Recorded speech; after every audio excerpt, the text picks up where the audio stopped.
Hello વિદ્યાર્થી મિત્રો, મજામાં ને?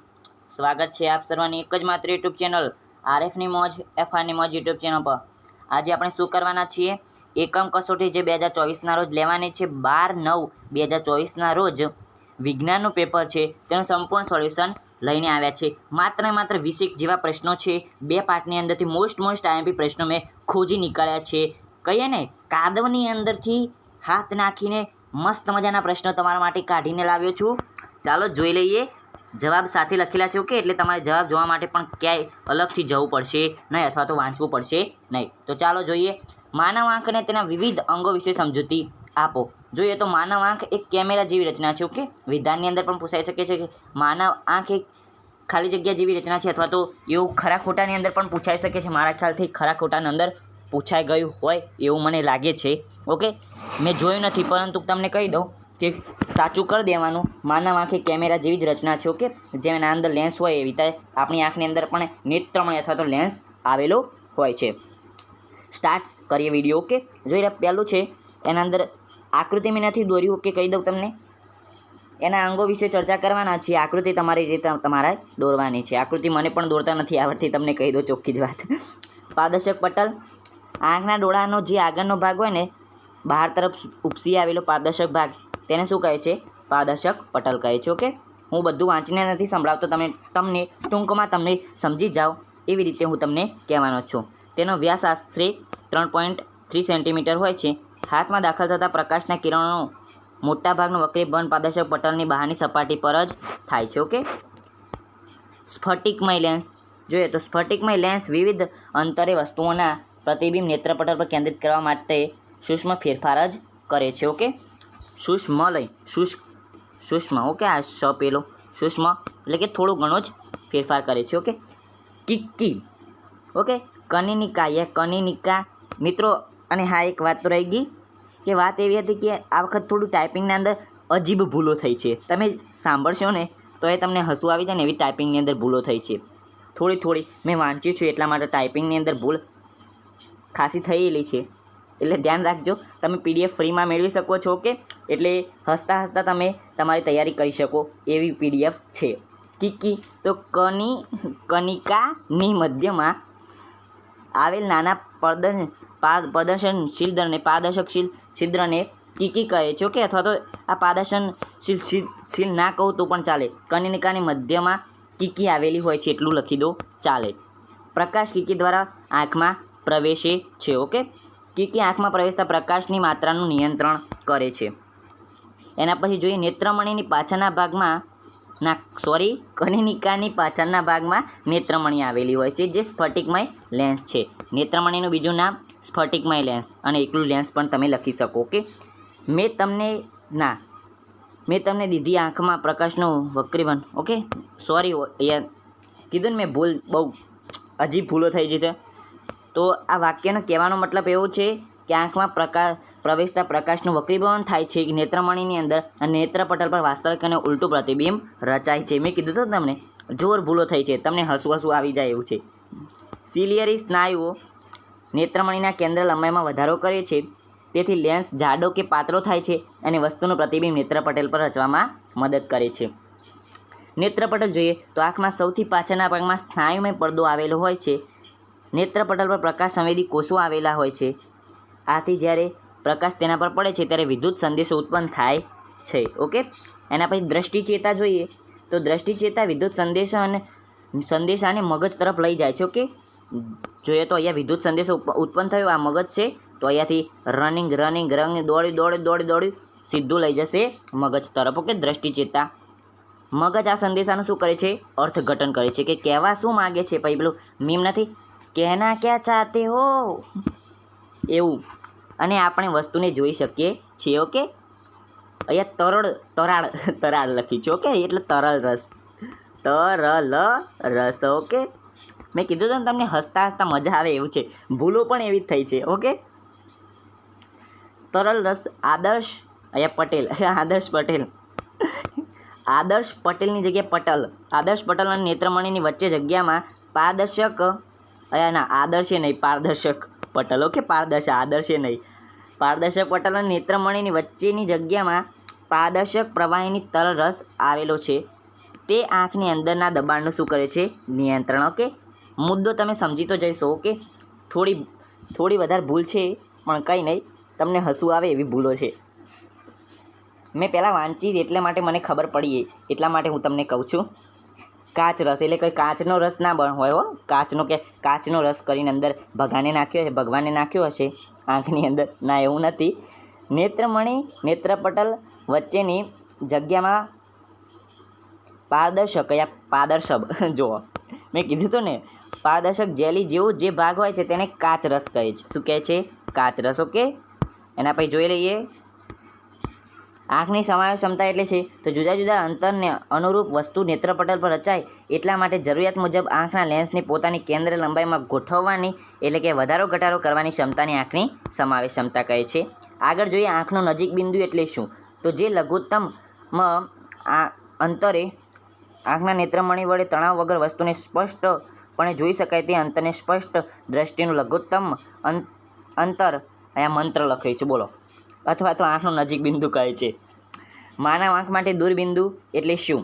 તો દૂરના જે અંતર સુધી આંખ વસ્તુની સ્પષ્ટ જોઈ શકે તે અંતરની આંખનું દૂર બિંદુ કહે છે.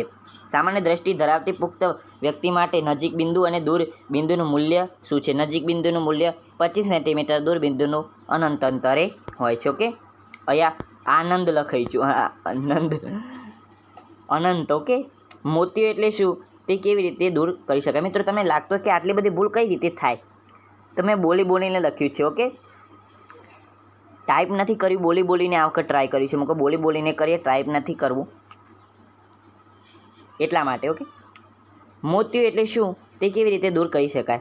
મોટી ઉંમરની વ્યક્તિની આંખના લેન્સમાં દૂધિયો રંગનું અને વાદળછાયું પડ જામી જાય છે ત્યારે તે અસત અથવા તો સંપૂર્ણ દ્રષ્ટિ ગુમાવે છે. આ પ્રકારની ખામીને મોતિયો કહે છે. તેને સર્જરી દ્વારા દૂર કરીને જોવાની શક્તિ ફરી પુનઃસ્થાપિત કરી શકાય છે. એના પછી લઘુ દ્રષ્ટિની ખામી, માયોપિયા વિશે સમજૂતી આપો તો મેં લખેલું છે કે લઘુ દ્રષ્ટિની ખામી વ્યક્તિ નજીકની વસ્તુઓ જોઈ શકે છે પણ દૂરની વસ્તુ સ્પષ્ટ જોઈ શકતો નથી. આ ખામીમાં આંખનું દૂરબિંદુ ખસીને અનંત અંતરેથી નજીક આવી જાય છે. લઘુ દ્રષ્ટિની ખામીમાં પ્રકાશના કિરણો વક્રીભવન પામી નેત્રપટલની આગળ કેન્દ્રિત થાય છે. ખામીના ઉદ્ભવના કારણે લેન્સની વક્રતા વધવાથી અથવા તો કેન્દ્ર લંબાઈમાં ઘટાડો થવાથી અને આંખનો ડોળો લાંબો થવાથી.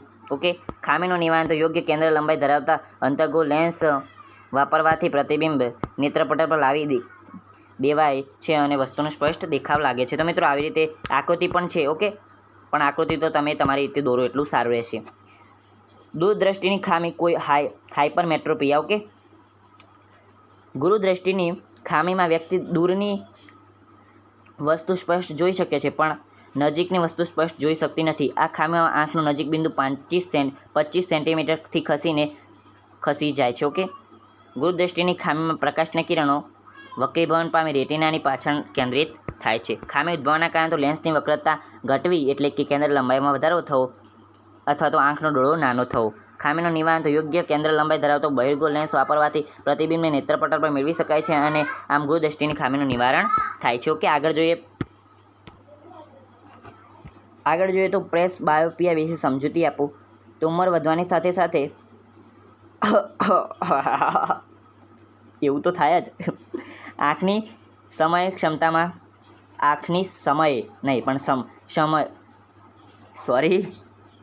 સમય ક્ષમતામાં ઘટાડો થાય છે. લેન્સની કેન્દ્ર લંબાઈમાં વધારો ઘટાડો કરી શકાતા નથી. આવી વ્યક્તિને દૂર તેમજ નજીકની વસ્તુઓ સ્પષ્ટ દેખાતી નથી. આવી ખામીને પ્રેસ બાયોપિયા કહે છે. આગળ જોઈએ ખામીનું નિવારણ કઈ રીતે કરવાનું. આવી ખામીને સુધારવા માટે અંતર્ગોળ લેન્સ અને બહિર્ગોળ લેન્સ એમ બંને પ્રકારના લેન્સ વપરાય છે, જેમાં ઉપરનો ભાગ અંતર્ગોળ લેન્સ જ્યારે નીચેની ભાગ બહિર્ગોળ લેન્સ હોય છે. અંતર્ગોળ લેન્સને દૂરની વસ્તુ જોવામાં મદદ કરે છે જ્યારે બહિર્ગોળ લેન્સ નજીકની વસ્તુ જોવામાં મદદ કરે છે. આવા લેન્સને દ્વિકેન્દ્રી લેન્સ કહે છે. મિત્રો, MCQ અથવા તો પ્રશ્નની અંદર 1 માર્ક્સના પૂછાઈ શકે છે કે પ્રેસ બાયોપિયામાં કયો લેન્સ વાપરવામાં આવે છે? તો દ્વિકેન્દ્રી લેન્સ. ઓકે, યાદ રાખજો. આજકાલ સંપર્ક લેન્સ દ્વારા શસ્ત્રક્રિયા દ્વારા આ ખામી દૂર કરી શકાય છે. ઓકે, સંપર્ક લેન્સ અથવા શસ્ત્રક્રિયા એવું લખવાનું રહેશે. ઓકે, પ્રિઝમ શું છે? તમને ખબર, મને શું ખબર. પ્રિઝમ શું છે? તો પ્રિઝમ એક પારદર્શક વક્રીભૂત માધ્યમ છે જે ઓછામાં ઓછી 2 પાર્શ્વીય સપાટીથી સીમિત હોય છે અને બંને સપાટીઓ ચોક્કસ ખૂણે એકબીજા પર ઢળેલી હોય છે. વર્ણપટ એટલે શું?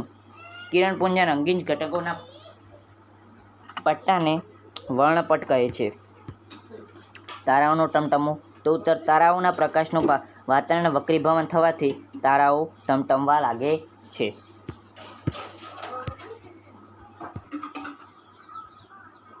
તારાઓ પ્રકાશ પૃથ્વી પર પહોંચે તે પહેલાં પૃથ્વીના વાતાવરણમાં પ્રવેશતા સતત વક્રીભવન પામતો આવે છે. વાતાવરણના વક્રીભવન એ જ માધ્યમમાં થાય છે જેમાં જગ્યાએથી બીજી જગ્યાએ જતા વક્રીભવનાંકમાં ક્રમિક ફેરફાર થતો જતો હોય. પૃથ્વીની સપાટીની નજીક તરફ જતા હવાની પ્રકાશીય ઘનતા વધતી જાય છે. તેથી તારામાંથી આવતો પ્રકાશ ક્રમશઃ પાતળા માધ્યમમાંથી ઘટ માધ્યમમાં પ્રવેશી વખતે લંબ તરફની દિશામાં વાંકો વળે છે. હવે અંતિમ વક્રીભૂત કિરણની આકૃતિમાં દર્શાવ્યા મુજબ આકૃતિ તમારે જે આ તારાઓનો મુદ્દો છે એના અંદર આપેલો એક છોકરો દોરેલો છે. એટલા માટે મેં મિત્રો ખાસ કરીને મેં આકૃતિ નથી દોરી. ઓકે, મુજબ પાછળની તરફ લંબાવતા જાણવા મળે છે કે તારાનું આભાસી સ્થાન બી અને તેના મૂળ સ્થાન એ કરતાં થોડુંક અલગ ઉપર તરફ દેખાય છે. ક્ષિતિજ પાસે જ્યારે જોવામાં આવે એટલે કે જુઓ આકૃતિના અંદર તમારે જોવાનું છે ત્યારે કોઈ તારો તેના વાસ્તવિક સ્થાનથી થોડોક ઉપર દેખાય છે. વળી પૃથ્વીના વાતાવરણની ભૌતિક પરિસ્થિતિ સ્થાયી હોતી નથી. આથી તારાનું દેખાતું સ્થાન બી પણ સ્થિર હોતું નથી પરંતુ થોડુંક બદલાયા કરે છે. તારાઓ પૃથ્વીની ઘણા દૂર રહેલા હોવાથી તેમને પ્રકાશના બિંદુવત ઉદ્ગમો ગણી શકાય. તારામાંથી આવતા પ્રકાશના કિરણોનો માર્ગ થોડો બદલાયા કરે છે. આથી તારાનું દેખાતું સ્થાન પણ બદલાય છે અને આપણી આંખમાં પ્રવેશતા તારાના પ્રકાશની માત્રા પણ અનિયમિતપણે બદલાય છે. જેથી તારો કોઈ વાર પ્રકાશિત દેખાય છે તો કોઈ વાર આ ઝાંખો દેખાય છે. તે જે ટમટમવાની અસર છે. ઓકે મિત્રો, આગળ મિત્રો મારો એક પ્રશ્ન હતો કે તારાઓ કેમ દિવસે નથી દેખાતા? એક કહેવત છે ને, ધોળા દાડે તારા દેખાતા. જ્યારે બધા લડતા હોય ને તારા આવું વાક્ય મેં વાપરેલું છે. એટલે કઈ રીતે દેખાય દિવસે, કઈ રીતે દેખાય અને દેખાતા નથી એ તો આપણને ખબર છે. એનું કારણ શું છે? તમને ખબર હોય તો મને કહેજો, મારે પણ જાણવું છે. ટિન્ડલ અસર સમજાવો. પૃથ્વીનું વાતાવરણ સૂક્ષ્મ કણોનું વિષમા મિશ્રણ છે જેમાં ધુમાડાના કણો, પાણીના સૂક્ષ્મ બુંદો, ધૂળના નિલંબિત કણો, હવાના અણુઓનો સમાવેશ થાય છે. જ્યારે કોઈ પ્રકાશનું કિરણપુંજ આવા કલીલ કણોને અથડાય છે ત્યારે તે કિરણપુંજનો માર્ગ ડિફ્યુઝ એટલે કે અનિયમિત પરાવર્તનના કારણે દૃશ્યમાન બને છે અને કલીલ કણો દ્વારા પ્રકાશના પ્રક્રિયાની ઘટનાને ટિન્ડલ અસર ઉદ્ભવે છે. અહીં આ કણો દ્વારા બધી જ દિશાઓમાં થતા પ્રકાશના વિખેરણ બાદ પ્રકાશના જુદા જુદા કિરણો આપણા સુધી પહોંચે છે. ટિન્ડલ અસરના ઉદાહરણ તો જ્યારે સૂર્યપ્રકાશનું અત્યંત પાતળું કિરણપુંજ નાના છિદ્ર મારફતે ધુમાડાયુક્ત ઓરડામાં પ્રવેશે છે ત્યારે આ અસરને લીધે કિરણપુંજનો ફેલાયો માર્ગ દૃશ્યમાન બને છે. ત્રીજું, સૂર્યપ્રકાશ ગાઢ જંગલમાં તેના પર ઉપરના બાહ્ય આવરણમાંથી પ્રવેશે છે ત્યારે ભેજમાંના અથવા તો ઝાંકળના સૂક્ષ્મ જલબુંદુ વડે થતા પ્રકાશના પ્રક્રિયાને લીધે પણ ટિન્ડલ અસર જોવા મળે છે. કેટલીક વખત મોટરસાયકલમાં એન્જિન તેલના દહનને લીધે ઉદ્ભવતા ધુમાડાનો રંગ ભૂરા રંગનો દેખાય છે. જે ટિન્ડલ, આ ટિંકલ લખ્યું છે, બોલો ટિંકલ ના એ નહીં, જે ટિન્ડલ અસરને આભારી છે. એરોસોલ અને બીજા કલીલ કણોના પરિમાણ અને ઘનતા શોધવા માટે આ અસરને વ્યાપારિક સ્તરે વિકસાવવામાં આવેલી છે. એસિડ અને બેઝ વચ્ચેના તફાવત આપો તો એસિડનો ગુણધર્મો જોઈ લે અથવા તો તફાવત આવી રીતે તમે લખી શકો છો કે એસિડના ગુણધર્મો એક સાઈડ અને બીજી સાઈડ આ સાઈડ બેઝના લખી દેવાય, પરંતુ મેં નીચે જ લખ્યા છે. ઓકે, એસિડના ગુણધર્મો તો એસિડ સ્વાદે ખાટા હોય છે. ઓકે, તો એસિડ સ્વાદે ખાટા હોય છે.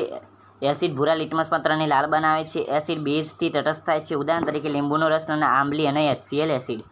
બેઝના ગુણધર્મો તો સ્વાદે તુરા, બે લાભો એટલે કે બેઝ લાલ લિટમસ પત્રને ભૂરું બનાવે છે. ઉદાહરણ તરીકે ડિટર્જન્ટ, સાબુ, બ્રશ કરવાની ટ્યુબ અને NaOH અને KOH. જ્ઞાનેન્દ્રિય, અહીંયા ધ્યાન રાખજો કે જ્ઞાનેન લખ્યું છે પરંતુ ધ્રાનેન્દ્રિય. ધ્રાણેન્દ્રિય સૂચક એટલે શું? ઓકે, કોને કહે છે? ઉદાહરણ આપો તો જે પદાર્થની એસિડિક કે બેઝ માધ્યમમાં વાસ બદલાય છે તે પદાર્થને ધ્રાણેન્દ્રિય સૂચક કહે છે. ઉદાહરણ તરીકે વેનીલા, અર્ક, ડુંગળી અને લવિંગનું તેલ. કેલ્શિયમ કાર્બોનેટ કુદરતમાં કયા સ્વરૂપે જોવા મળે છે? તો ચૂનાના પથ્થર, આર્ક, આરસમહાણ, પરવાળા વગેરે સ્વરૂપે. તટસ્થીકરણ પ્રક્રિયા કોને કહે છે? તો જે પ્રક્રિયામાં એસિડ અને બેઝ વચ્ચે પ્રક્રિયા થઈ ક્ષાર અને પાણી બને છે. ઓકે, એસિડ અને બેઝ વચ્ચે પ્રક્રિયા થાય તો પાણી નીકળે, પાણી. તે પ્રક્રિયાથી તટસ્થ પ્રક્રિયા કહે છે. એસિડ પાણીની ગેરહાજરીમાં શા માટે એસિડિક વર્તન દર્શાવતા નથી? તો પાણીની ગેરહાજરીમાં એસિડ એટલે કે H+ આયનોને મુક્ત કરી શકતા નથી. એસિડ વર્તન માટે H+ આયનો જવાબદાર છે. આમ પાણીની ગેરહાજરીમાં એસિડ H+ આયનોને મુક્ત કરી શકતા ના હોવાથી તે એસિડિક વર્તન દર્શાવતા નથી. મંથન પ્રક્રિયા કોને કહે છે સમજાવો. એસિડ અથવા તો બીજને પાણી સાથે, આ બીજ લખ્યું છે જુઓ, આવું તો આવું મેં તો એટલા માટે તો મેં તમને કીધું બહુ જ મજા આવશે. હસવા જેવી વાત તો તમને લાગશે કે આટલી બધી ભૂલો કઈ રીતે થાય. થોડી ભૂલો ચાલે કરશે. ઓકે, તમે વાંચશો તો પણ તમને હસવું આવશે, એટલે થોડું મગજની અંદર, માઇન્ડની અંદર ફિટ વધારે થાય હસતા વાંચતી વખત. ઓકે, તો બીજને પાણી સાથે મિશ્ર કરતા એકમ કદ દીઠ આયનોની સાંદ્રતામાં ઘટાડો થાય છે. આવી પ્રક્રિયાને મંદન કહે છે. આવી પ્રક્રિયા એસિડ કે બીજને મંદરીકૃત એસિડ કે બીજ કહે છે. દાખલા તરીકે સાંદ્ર HNO3 કે H2SO4 ને પાણીમાં ખૂબ જ ધીરે ધીરે સતત હલાવતા રહીને ઉમેરતા સાંદ્ર HNO3 કે H2SO4 ની સાંદ્રતા ઘટે છે અને છેવટે દ્રાવણ મંદ પડે છે. ઓકે, આગળ જોઈએ તો દૈનિક જીવનમાં pHનું મહત્ત્વ. તો સજીવોના અસ્તિત્વમાં pHનું મહત્ત્વ. તો આપણા શરીરમાં વિવિધ જૈવિક ક્રિયાઓ 7.0 અને 7.8ની pH મર્યાદામાં થાય છે. જો pH મર્યાદામાં ફેરફાર વધારે થાય તો મોટો ફેરફાર થાય તો સજીવનું અસ્તિત્વ જોખમમાં મુકાય છે. વરસાદનું પાણી જ્યારે 5.6 કરતાં ઘટે તો આવા વરસાદને એસિડ વર્ષા કહેવાય છે. અને આવું પાણી નદી અને તળાવમાં વહે ત્યારે જળચર પ્રાણીઓને નુકસાન થાય છે. ઓકે, આગળ જોઈએ જમીનની pH. કોઈ પણ જમીનમાં pH, ઓકે, કોઈ પણ જમીનમાં વનસ્પતિનું તંદુરસ્ત રીતે વિકાસ માટે 6.5 થી 7.3 વચ્ચેની જમીન pH જરૂરી છે. જો જમીનની pH 6.5 થી ઓછી હોય તો આવી જમીનને એસિડિક જમીન કહે છે. અને આવી જમીનને તટસ્થ કરવા માટે બેઝ પદાર્થ જેવો કે લાઇમ, અહીંયા ન લખાયું છે કે લાઇમ, ઓકે, ઉમેરવામાં આવે છે. જો જમીનની pH 7.3 થી વધારે હોય તો આવી જમીનને બીજ જમીન કહે છે. તેને તટસ્થ કરવા માટે એસિડ પદાર્થ જેવો કે જીપ્સમ ઉમેરવામાં આવે છે. મિત્રો, લાઇમ એટલે શું એ તમારે મને કહેવાનું છે. ઓકે, પહેલાં આવી ગયું છે આપણે આગળના પાઠની અંદર. ઓકે, પાચનમાં pH. ખોરાકના પાચન દરમિયાનથી હાઇડ્રોક્લોરિક એસિડ ઉત્પન્ન થાય છે જઠરના અંદરથી. ઓકે, જે જથ્થાને નુકસાન પહોંચાડ્યા વગર ખોરાકનું પાચન કરે છે. જ્યારે જઠરમાં અપચો થાય છે ત્યારે આ એસિડ વધુ ઉત્પન્ન થાય છે, જેને લીધે દર્દ અને બળતરા થાય છે, જેને એસિડિટી કહે છે. કે એસિડિક લખ્યું છે પરંતુ એસિડિટી કહેવાય. ઓકે, અને એસિડિટીથી શાંત કરવા માટે બીજ પદાર્થનો ઉપયોગ કરવામાં આવે છે. આવા પદાર્થોને એન્થાલિપ, ધ્યાન રાખજો, અહીંયા બહુ ખોટો શબ્દ લખાઈ ગયો છે. ઓકે, એન્થાલ્પી એ ના આવે પરંતુ એન્ટાસીડ. ઓકે, એન્ટાસીડ. ઓકે, કહે છે ઉદાહરણ તરીકે મેગ્નેશિયમ હાઇડ્રોક્સાઇડ અને milk of magnesia MaOH. Okay, દાંતનું ક્ષયન લખ્યું છે, બોલો, ક્ષયન. મોઢાની pH 5.5 કરતાં ઘટે છે તે દાંતની ઉપર આવેલા કેલ્શિયમ ફોસ્ફેટના આવરણનું ક્ષયન થાય છે. જમ્યા બાદ મોઢામાં રહેલા બેક્ટેરિયા એ ખોરાકમાં કણ અને શર્કરાનું વિઘટન કરે છે અને એસિડ ઉત્પન્ન કરે છે. તેથી જમ્યા બાદ અહીંયા જો દાંત સાફ કરવા જોઈએ. દાંતને સાફ કરવા માટે વપરાતી ટૂથપેસ્ટના બીજ પદાર્થો હોય છે જેથી તે એસિડને તટસ્થ કરી દાંતનો સડો અટકાવે છે. પ્રાણીઓ અને વનસ્પતિ સાથે રાસાયણિક યુદ્ધથી આત્મસંરક્ષણ. ઓકે, એના માટે જ્યારે, એટલે કે પ્રાણીઓ અને વનસ્પતિઓના રાસાયણિક જે કહીએ ને એસિડ અને બેઝની અસર એના અંદર, જ્યારે મધમાખી કરડે છે ત્યારે બળતરા થાય છે અને સોજો આવે છે કારણ કે તેનો ડંખ એસિડયુક્ત હોય છે. તે બળાત્કાર જો, સોરી વિદ્યાર્થી મિત્રો, પણ તો આવી ભૂલ થઈ ગયેલી છે, મેં તમને કીધું હતું ને. તે બળતરાથી રાહત મેળવવા માટે બેકિંગ સોડા જેવા બીજ પદાર્થોનો ઉપયોગ થાય છે. મિત્રો, તમે પણ આ શબ્દોની વાંચીને જે થોડું યાદ રહે અને આ PDF મેળવવા માગતા હોય તો આપણા વોટ્સએપ ગ્રુપ અને ટેલિગ્રામ ગ્રુપના અંદર ઓલરેડી આ PDF મુકાઈ ગઈ છે, ત્યાંથી તમે ડાઉનલોડ કરી શકો છો. કવચના પાંદડાના ડંખ રૂમમાં મિથેનોઇક એસિડ આવેલો હોય છે જેથી તેનો સ્પર્શ થતાં બળતરા થાય છે અને આથી તેના ઉપયોગમાં પણ બેઝ પદાર્થોનો ઉપયોગ થાય છે. ઓકે, આ જોઈ લો. આ પણ મોસ્ટ IMP છે કે વિનેગરની અંદર કયો એસિડ ઉત્પન્ન હોય છે. તો હું તમને પેન્સિલ બદલીને બતાવી દઉં. એસિટિક એસિડ, સંતૃ તો સાઇટ્રિક એસિડ, આમ્લી તો ટાર્ટરિક એસિડ, ટામેટો તો ઓક્ઝેલિક એસિડ. આ ટામેટાની અંદર ટાર્ટરિક એસિડ આવે છે એ પ્રશ્ન બહુ હોય છે. એવું નહીં, ટામેટાની અંદર ઓક્ઝેલિક એસિડ આવે છે. ખરું ખોટાની અંદર ટામેટાની અંદર ટાર્ટરિક જ હોય છે કે ટાર્ટરિક એસિડ આવે. અડધા તો તમારા જેવા ખરું જ કરી દે અને મારા જેવા પણ ખરું જ કરી દે. પરંતુ જ્યારે ચોપડીના અંદર આવીને ઘરે જોવે તો ખબર પડે કે ઓક્ઝેલિક એસિડ આવે. ખાટું દૂધ એટલે કે દહીં તો લેક્ટિક એસિડ, લીંબુ તો સાઇટ્રિક એસિડ, કીડીનો ડંખ મિથેનોઇક એસિડ ને કવચનો ડંખ મિથેનોઇક એસિડ. ઓકે, એવી રીતે આગળ જોઈએ તો પ્લાસ્ટર ઓફ પેરિસની બનાવટ અને તેનો ઉપયોગ લખો. પ્લાસ્ટર ઓફ પેરિસનું રાસાયણિક સૂત્ર જોઈએ તો CuSO4.1/2 છે અને તેનું રાસાયણિક નામ કેલ્શિયમ સલ્ફેટ હેમીહાઇડ્રેટ છે. બનાવટ જીપ્સમને 393 કેલ્વિન તાપમાને ગરમ કરતાં તે પાણીના અણુઓ ઘુમાય છે અને પ્લાસ્ટર ઓફ પેરિસ બને છે. તો SU લખ્યું છે. ઓકે, સોરી મિત્રો, CU નહીં CA. Okay, CU. અહીંયા જે CU લખ્યું છે ને CU એની જગ્યાએ CA લખવાનો. શું લખવાનું? CA. ટાઈપિંગની અંદર મિત્રો મિસ્ટેક થઈ છે. ઓકે, તો CaSO4.2H2O તો CaSO4.2H2 1/2H2O વત્તા 1/1/2H2O. કેવી રીતે છે આગળ જો ઉપયોગી કઈ જગ્યાએ છે તો પ્લાસ્ટર ઓફ પેરિસને પાણી સાથે મિશ્ર કરતાં સખત ઘન પદાર્થ જીપ્સમ બને છે અને આથી હાડકાં સાંધવાની સર્જરીમાં પ્લાસ્ટર ઓફ પેરિસ વપરાય છે. રમકડાં બનાવવા માટે વપરાય છે અને સજાવટની સામગ્રી તેમજ સપાટીને લીસી બનાવવા માટે તેનો ઉપયોગ થાય છે. દાંતના ચોકટા માટે, બીંબા બનાવવા માટે અને પ્રયોગશાળામાં સાધન હવાચુસ્ત બનાવવા માટે. તો મિત્રો આની સાથે આ પૂરું થયું આપણું જે કહીએ તો આખું પેપર. તમારા એકમ કસોટી માટે મોસ્ટ IMP પ્રશ્નો 20 જેટલા જ હતા. પ્રશ્નો વધારે બહુ લાંબા નહોતા એટલે. તો મિત્રો ફરી મળીશું. ગુજરાતીનું પેપર પણ આપણે ઓલરેડી મૂકી ચૂક્યા છીએ અને આની PDF તમે મેળવી શકો છો આપણા વોટ્સએપ ગ્રુપ અને ટેલિગ્રામ ગ્રુપના અંદરથી. Link in description.